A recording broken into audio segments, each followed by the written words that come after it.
Welcome to the 5 for 2 podcast with me, your host Adele, where we say no to careers where you're trading 5 days of misery for 2 days of fun. A place we discuss all things career, confidence, and money moves. I want to motivate, teach, and empower ambitious women to achieve more, earn more, feel more confident, and enjoy the work they do. It's all about believing you can have everything you want in your career and then going and getting it. So if you're ready, let's get into it.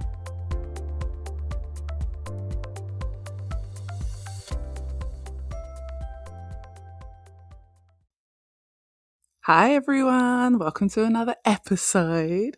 This one's going to be short and sweet, but it's one that I keep hearing people talk about, or people keep asking me about. They keep saying to me, what do I do if I've not worked in a job for a long time? Like, there's a lot of panic around this for a lot of people. On if they've not stayed at a job for a long time, or people that want to leave their job currently, but they're like, I don't want to leave because I've not been there long and I'm going to find it hard to get another job, or people that have got gaps for whatever reason, like taking care of family, kids, like all the things. Now, don't get me wrong. People will judge you sometimes when you have gaps in your employment, but I'm going to help you to get past all that in this episode. So let's dive in. Gaps and short jobs, really similar. They kind of look the same. First thing I want to say is we went through a whole pandemic in 2020. People have gaps. Also, the job market has changed. People are getting made redundant left, right, and centre. People are going to have gaps. It just is what it is. And I feel like majority of hiring managers are not worrying about your small little gaps here and there. Now, things like being on maternity leave, that's my current situation. You guys know that. That can affect it because they feel like when you've had a kid, and we still live in this world, it's misogynistic. We still live in a world where women are penalised for taking that break to raise kids, as if we weren't all kids at one point. Even the CEO and the people judging you, that because you went and had a kid, if their mum didn't have them, they wouldn't be here. It's crazy to me. But anyway, that's sometimes looked down on because they're like, oh, she's been off for ages. For some reason, they feel like you taking 6 months off because you had a baby somehow makes you forget your entire job that you've been doing for like 10, 15, 20 years. I don't understand how. But if I was to take 6 months off and say I was on sabbatical or I went traveling, no one would think I forgot my job. Or if I took a year off, no one would think I forgot my job. Like, it's wild. But again, even in that situation, there's ways around it. The first thing I want to say to anyone listening, anything you make an issue is an issue. If you make it a problem, it's a huge problem. It's like, and I'm going to use my daughter as an example because she's just top of mind right now. If she falls over at the moment, like, you know, she's learning to move around and do all the things, and I'm like, oh my gosh, are you okay? She starts crying immediately. If I'm like, I laugh, she laughs. If she falls, and even if maybe she bumps herself and it hurts a little bit, if I laugh, she laughs. If I'm like, oh, you're all right, she's like, oh, okay, then yeah, I must be. And she just gets up. The reason is because when we make a big deal of anything, the other person makes it a big deal. Have you ever been on the verge of crying and because someone starts going to you, are you all right? Are you sure you're all right? Are you all right? Are you sure you're all right? You start crying. Whereas if they had shut up and left you alone, you wouldn't have cried. It's the same. It's the same. People always say to me, oh, but you're so confident, Adele. No, it's not even just about confidence. I just don't make an issue. Why am I drawing attention to an issue? Think about it. What if I turn up late to work, I'm not announcing saying, oh, I'm so sorry I'm late. I'm trying to sneak in quietly and no one to notice. If someone notices, then I'm going to be like, oh yeah, this happened, blah, blah, blah. Listen, if I'm only 5 minutes late, I'm trying to sneak in. I'm not trying to make it a big deal. I'm not trying to draw attention to myself. I'm trying to sneak in at the back. I'm not going to try walking past everyone so everyone sees me. Absolutely not. I'm waiting for my boss to do whatever he's doing and leave, and then I'm sneaking in and acting like I've been there the whole time. If you make it a big deal, it's a big deal. And this is how it works. If you've got a short job, I'm talking from experience because I've had a short job. Now, if you was at a job for like a week or 2 weeks, why are we declaring it? Unless you work in a job where you have to declare every single job for compliance purposes and for like background checks, that's different. But if I was somewhere for a week, please. However, say you work somewhere for like 3-4 weeks. Say you work somewhere for 2 months. For my case, 11 weeks. I was going to leave after 8 and then I stayed until 11. That's another conversation, but the recruiter asked me to stay because she wouldn't have got her commission otherwise, and I did her a favour. But when I spoke about it, I genuinely didn't care. Like, I didn't even think about it. I was like, Yeah, it's not a big deal. All my jobs before that, I had moved after like 18 months or 2 years. And now I'm being told that, like, oh, that's quite like job hoppy, Adele. Like, you left every job after like a year and a half or 2 years. Pfft, I had a very solid reason why I left. And I always was able to talk about the reason in an interview. And it always made sense. And again, I never made it a big deal. So I think because I never made it a big deal, no one else ever did. And I didn't even realize that that's classed as job hopping. Because to me, job hopping is like staying in a job for like 2 months and every 2 months you've got a new job. Even then, it's all about the spin. If you had a short job, when they ask you, don't be like, oh, well, oh my gosh, it was because of, just be like, yeah, I really enjoyed my time there, but I realized more and more that I'm much more suited to, and then put in the gap right there, you're more suited to whatever the job you're interviewing for is. You're more suited to their job. What thing do they care about the most? I might say something like, I'm more suited to roles that include a compliance element because I have been doing compliance so long. I realized that I'm getting teams up to 98 and 100% compliance at every audit. Like, I'm lean more towards that. And in this role, although it was a compliance role, there was less of that. There was less need for me to do that. It was much more admin focused and just checking paperwork. We've stopped talking about the gap now. We're now talking about why their job is better for me and why I'll be good at their job. Don't make the gap a big deal. Sorry, don't make the short job a big deal. It's the same with a gap. What did you do during that gap? Now, this is really important. A lot of people don't prepare what they're going to say. And that's why it feels like confusing and you start stumbling over your words and you're like, I don't know what to say. Babe, prepare your answer. You know what you was doing in that gap. What happened in that gap? Were you taking care of someone? Why now do you no longer need to take care of that person? Make sure you're mentioning that. Also, what did you do to keep your skills on point? LinkedIn learning courses?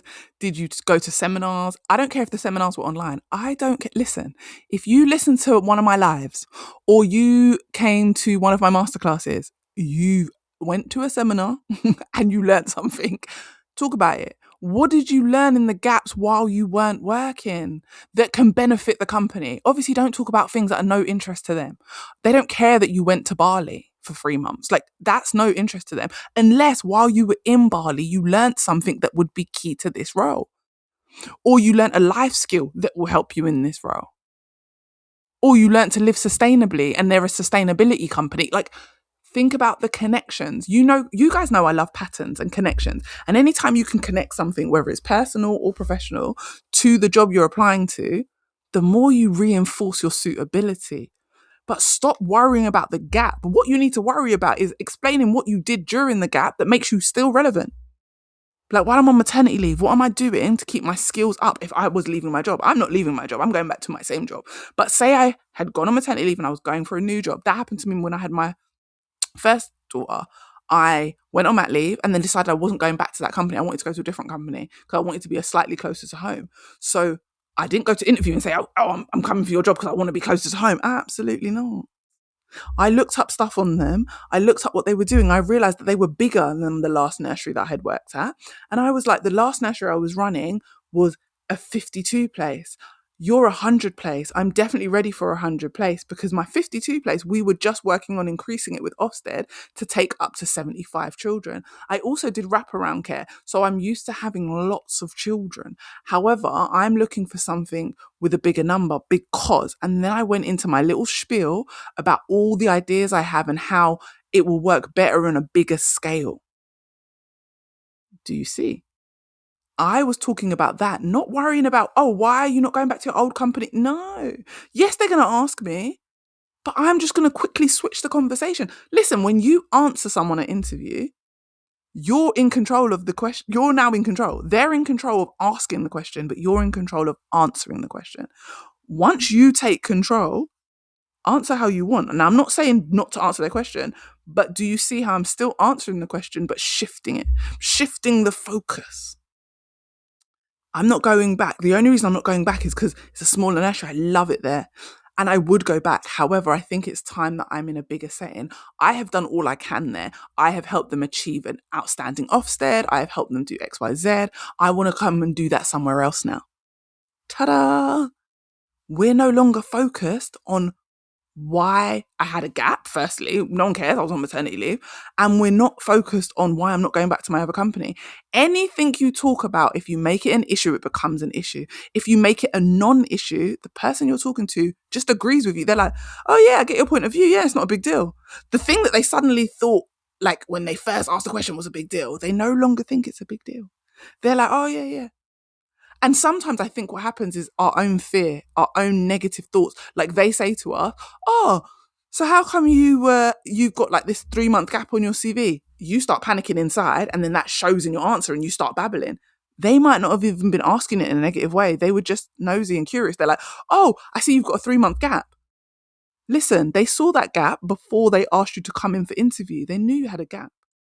If they thought the 3-month gap was an issue, they wouldn't have brought you in for interview. They just now want to know what you did in that 3 months. If you start fumbling and panicking, now they're fumbling and panicking because they're worried. Why are you here? Why did I get this person in? For 3 months, they didn't know what they were doing, or they did something really, really bad. Did you do something really, really bad in those 3 months? If not, then what are you panicking about? You got a 3-month gap. Talk about it. You got a 1-year gap. Just say what happened and why that's a non-issue. If it was health, like I know a lot of people, health is a hard one. Because if you were off for health reasons, they're immediately thinking, oh, you're going to come here and have these same health problems and then need a year off. No, explain to them why it's a non-issue now. It's a non-factor. Like, it's not an issue, but you have to be ready to explain that. And it has to be believable. Again, if you make it an issue, it is an issue. If you're already panicking before you have the conversation, then it's going to come across in your answer. Prepare. You need to prepare. You need to be ready with your answer. You need to have ideas. And I'm not telling you to think of the entire answer, but have little bullet points like, oh, okay, why is it not an issue anymore? What did I do in that time to keep my skills fresh? What am I bringing to the table so that I can distract them from the gap or from the short job so that they think about me in the role and they want to give me the job? So yes, gaps can be hard. Short jobs can be hard. I have found that they're harder for people that make them hard.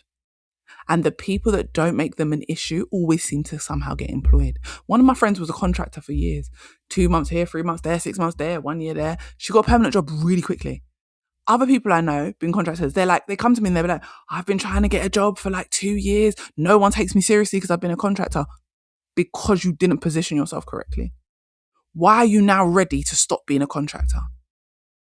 Is it that you've learned loads in all these different jobs and now you know exactly what role you want to do, exactly what you'd be good at? Because in your last contract role, you did X, Y, Z, but you weren't able to finish it and follow it through because your contract ended. You want to be somewhere now where you can start everything, put things in place and follow them through, evaluate them and then improve them.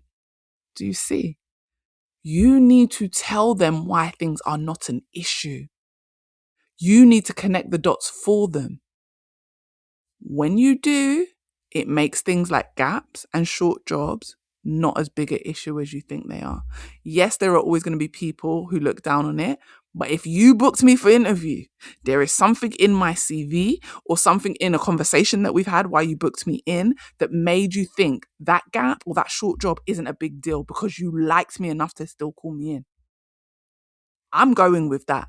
Whenever you book an interview, be reminded that whatever it is you're worried about, they clearly weren't worried. Otherwise, they wouldn't have you sitting in front of them. I hope that helps someone. And I will speak to you guys in the next episode.